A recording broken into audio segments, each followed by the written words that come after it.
मित्रांनो, आज आपण बघणार आहोत एक्सेलचा उपयोग करून नंबर्सची ॲब्सोल्यूट व्हॅल्यू आणि साइन कशा पद्धतीने आपण काढू शकतो। चला तर मग सुरुवात करूया। सर्वप्रथम आपल्याला एक्सेल शीटमध्ये डेटा एंट्री करावी लागेल। इथे मी काही नंबर्स एंटर करत आहे ज्याची मी ॲब्सोल्यूट व्हॅल्यू फाइंड करणार आहे। त्यानंतर आपल्याला ज्या सेलमध्ये आपल्याला ॲब्सोल्यूट व्हॅल्यू म्हणजे उत्तर हवा आहे ती सेल सिलेक्ट करूया आपण।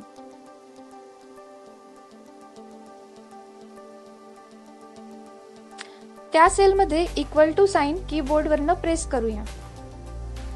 त्यानंतर एक्सेलमध्ये ॲब्सोल्यूट व्हॅल्यू काढण्यासाठी कॅपिटल ABS हे फंक्शन वापरले जातं। ते फंक्शन टाइप केल्यानंतर आपण खाली त्या फंक्शनचं एक्सप्लेनेशन बघू शकतो। Returns the absolute value of A number असं एक्सप्लेनेशन दिलेलं आहे। त्यानंतर राउंड ब्रॅकेटमध्ये आपण त्या फंक्शनसाठी आवश्यक असणारे आर्ग्युमेंट म्हणजे ज्या नंबरची ॲब्सोल्यूट व्हॅल्यू हवी आहे ती सेल सिलेक्ट करणार आहोत आणि एंटर की प्रेस करणार आहोत। अशा पद्धतीने आपण ॲब्सोल्यूट व्हॅल्यू काढलेली आहे ABS फंक्शन वापरून। पहिल्या उत्तराची सेल सिलेक्ट करून माउस पॉइंटर उजवीकडील खालच्या कडेला मूव्ह करून नंतर ड्रॅग करून आपण सिमिलर फॉर्म्युला इतर सेललाही अप्लाय करू शकतो। अशा पद्धतीने आपण ॲब्सोल्यूट व्हॅल्यू नंबरची कॅल्क्युलेट केलेली आहे। इथे आपण एक्सेलमध्ये ॲब्सोल्यूट व्हॅल्यू कॅल्क्युलेट करण्यासाठी ABS हे फंक्शन वापरलेले आहे। ते आपण फॉर्म्युला बार मध्येही बघू शकतो। पहिल्या उत्तराची सेल सिलेक्ट करून माउस पॉइंटर उजवीकडील खालच्या कडेला मूव्ह करून नंतर ड्रॅग करून आपण सिमिलर फॉर्म्युला इतर सेललाही अप्लाय करू शकतो। अशा पद्धतीने आपण ॲब्सोल्यूट व्हॅल्यू नंबरची कॅल्क्युलेट केलेली आहे। इथे आपण एक्सेलमध्ये ॲब्सोल्यूट व्हॅल्यू कॅल्क्युलेट करण्यासाठी ABS हे फंक्शन वापरलेले आहे। ते आपण फॉर्म्युला बार मध्येही बघू शकतो।